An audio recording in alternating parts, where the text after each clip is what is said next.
Hi అండి. Mister రాక్షసుడు part 52. Unknown number నుంచి వీడియో రావటంతో అందరూ కూడా టోటల్ బ్లాంక్ అయిపోయారు ఒక్కసారిగా.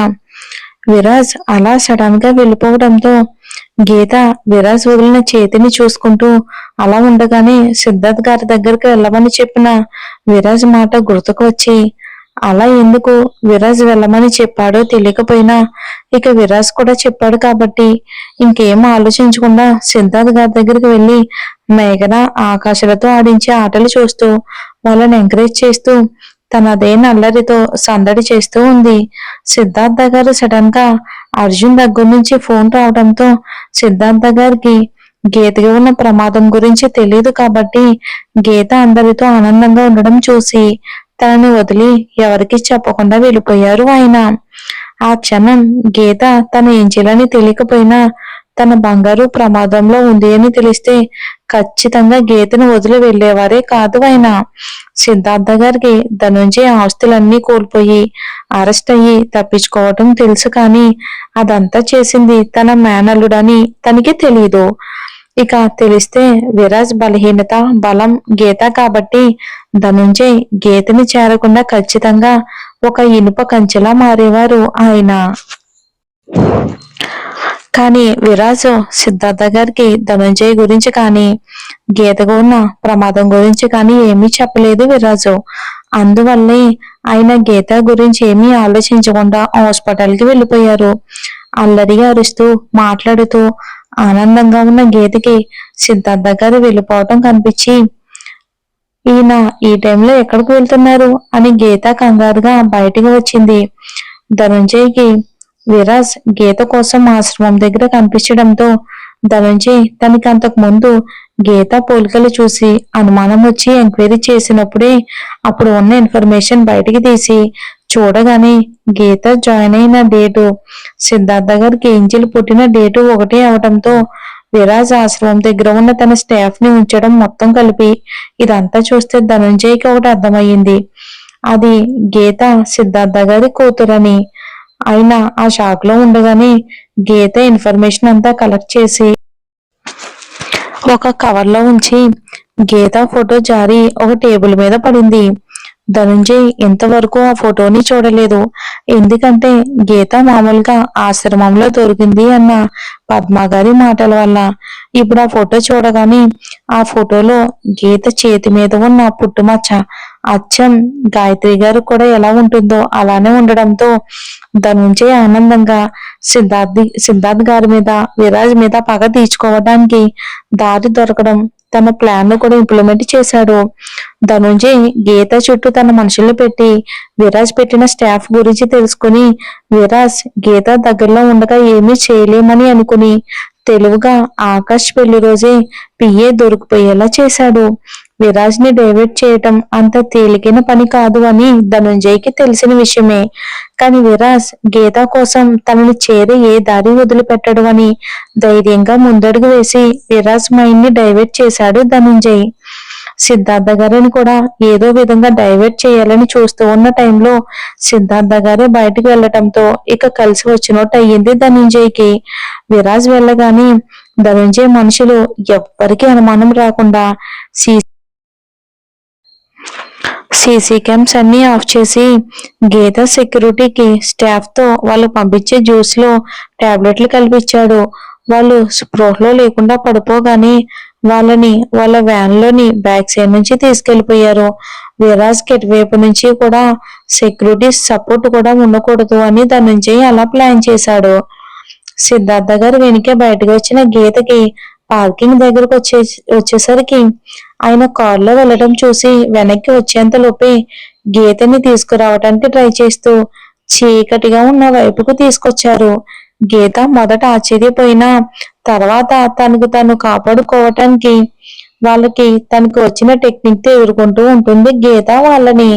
ఆ గ్యాంగ్ లీడర్ కి గీత అలా అందరినీ కొట్టడంతో కోపం వచ్చి తన చేతిలో ఉన్న కర్రను విసురుగా గీత తలకి తగిలేలా బలంగా వేయటంతో అసలే పెళ్లి పనులు ఇప్పుడు వీళ్ళని కొట్టడంతో అలసిపోయి ఉన్న గీతకి ఇప్పుడు తలకి తగిలిన దెబ్బ గట్టిగా తగలడంతో రక్తం కారుతూ అలానే స్పృహ తప్పి పడిపోయింది. పడిపోయిన గీతని ఆ రౌడీలు అది పార్కింగ్ ఏరియా అవడం, ఇక చుట్టూ ఎవరూ లేకపోవడంతో ఆ చీకట్లోనే గీతని ధనంజయ్ తీసుకురమ్మని చెప్పిన ప్లేస్ కి తీసుకెళ్లిపోయారు. స్పృహలోకి వచ్చిన గీతకి నొప్పి వల్ల బాధగా మూలుగుతూ కళ్ళు తెరవగానే ఎదురుగా కనిపించిన వ్యక్తిని షాకింగ్ గా చూస్తుంది.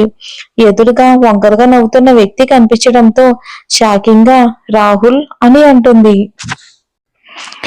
ధనుంజయ్ అమెరికా నుండి వచ్చే ముందు కోలుకున్న రాహుల్ వాళ్ళ నాన్నని విరాజు అరెస్ట్ చేయించడం, వాళ్ళ ఆస్తులన్నీ పోవటం తెలుసుకుని విరాజ్ ని సార్ ఎలాగైనా నాశనం చేయాలని ఆలోచిస్తూ సీక్రెట్ గా వాళ్ళ నాన్న ద్వారా అక్కడ విషయాలన్నీ తెలుసుకుంటూ విరాజ్ తన గురించి కూడా తెలుసుకుంటాడేమోనన్న అనుమానంతో అక్కడ ఉన్న వాళ్ళ నాన్న బినామీ అకౌంట్స్ తో హాస్పిటల్లో తను ఉన్నట్టు మేనేజ్ చేపించి బయటకు వచ్చేశాడు.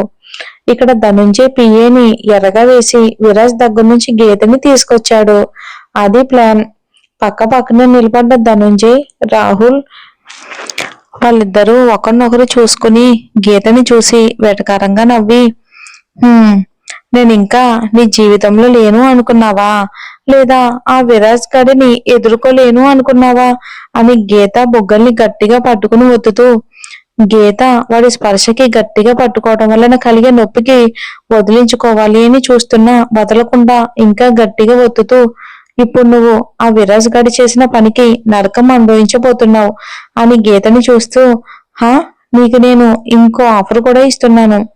ఇంత అందం ఇలా వేస్ట్ పోవటం నాకు ఇష్టం లేదు.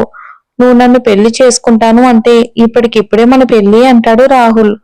రాహుల్ మరింత రాక్షసంగా నవ్వుతూ, ఒకవేళ గీత పెళ్లి కొప్పుకుంటే విరాజ్ కూడా ఏమీ చేయలేడు, అలాగే ఆస్తి కూడా వస్తుంది అని. గీత తన ఒంట్లో శక్తి లేకపోయినా రాహుల్ స్పర్శని మాటలని భరించలేక విసురుగా తన మొహాన్ని రాహుల్ చేతుల్లో నుండి విడిపించుకుని, అలాంటి పిచ్చి పిచ్చి కలలు కనొద్దు. విరాజ్ సార్కి నేను అక్కడ లేను అని తెలిస్తే నా కోసం నేను ఎక్కడ ఉన్నా ఆయన వస్తారు. నన్ను ఇలా మీరు తీసుకొచ్చారు అని ఆయనకి తెలిస్తే ఖచ్చితంగా మీకు నరకం చూపించి చంపుతారు అంటుంది స్థిరంగా. ధనుంజయ్ ఆ మాటలకి పెద్దగా నవ్వుతూ, విరాజ్ సంగతి మాకు బాగా తెలుసు అని అంతలోనే తన ఫేస్ ని కోపంగా మార్చేస్తూ, తెలుసు కూడా ఇలా చేశావు అంటే అర్థం మాకు విరాజ్ ఆ సిద్ధార్థ్ కుటుంబాన్ని నాశనం చేయటం తప్ప మాకు వేరే లక్ష్యాలు ఏమీ లేవు. వాళ్ళు నా డబ్బుని నా పొరువుని లాగేసుకుంటే నేను వాళ్ళ ప్రాణాన్ని లాగేసుకుంటాను. నేను నా కొడుక్కిచ్చి పెళ్లి చేస్తే కొన్ని కోట్ల ఆస్తి వస్తుంది అని నా కొడుకు బలవంతంగా నిన్ను పెళ్లి చేసుకున్న విరాజ్కి ఒక నిమిషం చాలు ఆ విషయం తెలిసి మమ్మల్ని చంపడానికి. కానీ ఇప్పుడు మాకు ఆస్తి కంటే మా పొరుగుని మా డబ్బుని మాకు కాకుండా చేసిన విరాజ్ జీవితం అంతా కూడా నరకంగా చూడడమే మాకు ముఖ్యం. అందుకే నిన్ను చంపితే ఆ కుటుంబంలో అందరూ ఆటోమేటిక్ గా నరకం అనుభవిస్తారు అంటాడు. విరాజ్ పై తన పగ తీరుతుంది అన్న ఆనందంతో. గీతకి తన నుంచే చెప్పిన మాటలు కొన్ని అర్థం కాకపోయినా ఇప్పుడు మాత్రం మిమ్మల్ని సార్ వదిలేస్తారు అనుకుంటున్నారా? నాకు నేను హాని కలిగించుకుంటేనే ఆయన ఊరుకోరు, తట్టుకోలేరు. అలాంటిది మీరు ఏకంగా నన్ను టార్చర్ చేసి చంపాలని చూస్తున్నారు. ఇక మీ చావు ఎంత దారుణంగా ఉంటుందో మీ ఊహకే వదిలేస్తున్నాను అంటుంది గీత కోపంగా.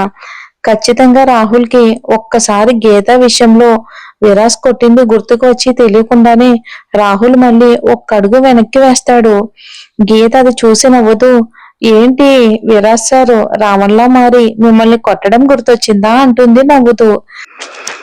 ఆ మాట నిజమైనా సరే అది తట్టుకోలేక రాహుల్ ఉక్రోషంగా, గీత తల నుండి అప్పటికే బ్లడ్ రాబట్టి చాలా టైం అవుతుంది. చెంప మీద బలంగా రాహుల్ కొట్టడంతో పెదవి చిట్లి రక్తం రావటం మొదలయ్యింది గీతకు. గీతకి ఆ దెబ్బకు ఒక్కసారిగా కళ్ళు బయళ్ళు కమ్మి అనుకోకుండా దెబ్బ తగలడంతో గీత అమ్మాని అరుస్తూ తల పైకెత్తగాని ధనుంజయ్ రాహుల్ రాక్షసంగా నవ్వుతూ, ఇదిగో ఇదే మాకు నువ్వు ఇలా అరుస్తూ బాధపడడం కావాలి. నీ బాధ చూసి ఆ విరాజ్ సిద్ధార్థ్ గుండె ఆగిపోవడం కావాలి అంటూ వాళ్ళు మమ్మల్ని ఏదైనా చెయ్యాలి అంటే అసలు నువ్వు ఎక్కడున్నావో విరాజ్కి తెలియాలి కదా. నువ్వు చావగానే మేము అరేంజ్ చేసుకున్న ఫేక్ డాక్యుమెంట్ల ద్వారా ఈ కంట్రీ వదిలి వెళ్ళిపోతాం. నువ్వు పోయిన బాధలో అందరూ పిచ్చోళ్ళైపోతారు. ఈ గ్యాప్ చాలు మాకు తప్పించుకోవటానికి అంటూ విసురుగా రెండు చేతులు నరాలు కట్ చేస్తాడు. రాహుల్ ఆ నొప్పికి విలవిల్లాడుతూ అప్పటికే ఆ రౌడీలను కొట్టినప్పుడు చిన్న చిన్న దెబ్బలతో పాటు తలకి కూడా గాయం అవడంతో ఆ బాధను భరిస్తూనే నా రావణ్ వస్తాడు అంటూ విరాజ్ ని తలుచుకుంటూ మెల్లగా స్పృహ కోల్పోతుంది గీత. రాహుల్ విరాజ్ ని ముందుగానే వీక్ చేయడానికి గీతని కొట్టడం, గీతని రౌస్ కట్ చేయడం అన్ని వీడియో తీసి తను అమెరికా నుండి వచ్చేటప్పుడు తీసుకొచ్చిన సాఫ్ట్వేర్ ఉపయోగించి ఇక ఆ సిమ్ అడ్రస్ తెలియకుండా ఉండేలా చేసి వీడియోనైతే విరాజ్ కి పంపించాడు. గీత కోసం పిచ్చిగా వెతుకుతున్న విరాజ్ కి వీడియో చూడగానే అందులో రాహుల్ గీతని కొట్టడం చూసి ఇక బ్లడ్ బాయిలింగ్ పాయింట్ దాటేసింది. తనకి కలలో ఏ విధంగా గీత కనిపించిందో అలానే కనిపించడంతో భరించలేక వీడియోని చూస్తూ ఉన్నాడు. అందులో గీత ఇంకా నర్వస్ కట్ చేయగానే విరాజ్ కి తన హార్ట్ ని కత్తితో గుచ్చినంత బాధ కలిగింది. మొదటిసారి రాహుల్ కేవలం ఒక్క చిన్న గాయం కాకుండా కిడ్నాప్ చేస్తేనే విరాజ్ రాహుల్ ని కోమాలోకి పోయేలా కొట్టాడు. ఎందుకంటే విరాజు గీత పడే చిన్న ఇబ్బంది కూడా తను బేర్ చేయలేడు. అలాంటిది ఇప్పుడు గీతను అలాంటి సిచ్యువేషన్ లో కనిపించగానే విరాజ్ కి తన ప్రాణం పోయినట్టుగా అనిపించింది. తనకి వచ్చిన కలలో లాగానే దెబ్బలతో స్పృహ లేకుండా ఉన్న గీతను చూసి కలలో కూడా గీతని ఆ విధంగా చూడలేని విరాజు రాహుల్ ఎక్స్పెక్ట్ చేసిన విధంగానే ఒక్కసారిగా ప్రాణం లేని వ్యక్తిలా నిర్జీవంగా మోకాలపై కూలిపోయాడు విరాజు బాధగా. విరాజ్ కి అంత బాధగా అనిపించింది కాబట్టి కన్నీళ్లు కూడా ప్రాణం లేని శరీరం నుండి రావటం మానేశాయని విరాజ్ దగ్గర నుంచి ఇక జారిపోయిన ఫోన్ తీసుకుని వీడియో చూసిన సిద్ధార్థ్ గారి పరిస్థితి విరాజ్ కి తక్కువగా ఏమీ లేదు. అప్పుడే స్పృహలోకి వచ్చిన శశిరేఖ గారికి తన బిడ్డ రక్తంతో తడిచి అలా దెబ్బలతో ఉండడం చూసి ఆవిడ తల్లి ప్రాణం విలవిల్లాడిపోయింది. గీతని ఆ విధంగా చూడలేక స్పృహ తప్పింది. సిద్ధార్థ్ గారు ముందుగానే తీసుకొచ్చిన మెడికల్ స్టాఫ్ చెక్ చేసి బాగా ఒత్తిడికి గురైందని చెప్పారు. సిద్ధార్థ్ గారి పరిస్థితి ఒక పక్క ప్రాణంగా ప్రేమించిన భార్య, మరో పక్క తన ప్రాణాన్ని రక్తంగా పంచుకుపుట్టిన బిడ్డ అలా దెబ్బలతో స్పృహ లేకుండా పడి ఉండడం చూసి ఆనంద్ గారు ఆకాశ్ వైపుకు చూసి ఏదో చెప్పేంత లోపే విరాజ్ తను అలా వీక్ అయ్యే ప్రతి నిమిషం గీత బాధ పెరగడానికి తను ఇచ్చే ఛాన్స్ అని వెంటనే గీత నవ్వుతున్న గీత ఫేస్ గుర్తుకు తెచ్చుకుని వస్తున్నాను ప్రిన్సెస్, ఎక్కడున్నా వస్తాను ప్రిన్సెస్, నీ సంతోషాన్ని నాశనం చేసిన ఎవరైనా సరే నేను వదిలిపెట్టాను, కొంచెం ఓర్చుకో ప్రిన్సెస్, వచ్చేస్తున్నాను, నీకు కాంప్రమైజ్ అయ్యే అవకాశం కానీ ఇబ్బంది గాని కలిగే మూమెంట్ గాని నీకెప్పుడు నీకు ఇవ్వకూడదు రానివ్వకూడదు అనుకున్నాను, కానీ ఇప్పుడు నేనే నిన్ను భరించు అని చెప్తున్నాను ప్రిన్సెస్, కొంచెం సేపు అంతే బేబీ, కొంచెం సేపు అని వేగంగా పైకి లేచి పక్కనే ఉన్న అర్జున్ ద్వారా పోలీస్ డిపార్ట్మెంట్ మొత్తానికి తన చుట్టూ ఉన్న వాళ్ళని వణికిస్తూ వేగంగా గీత ఎక్కడుందో తెలుసుకోవడానికి ట్రై చేస్తున్నాడు.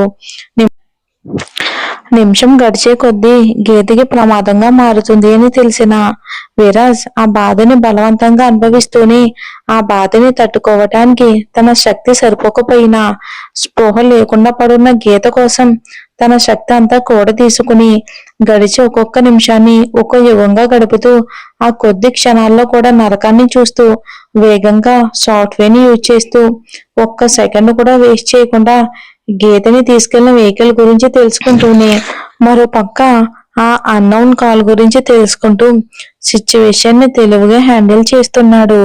అదే టైంలో అక్కడికి చాలా ఫోర్స్ గా ఒక కార్ వచ్చి ఆగింది. ఇంతకీ ఆ కార్ ఏంటి ఎవరిది అనేది వచ్చే ఎపిసోడ్ లో చూద్దాం.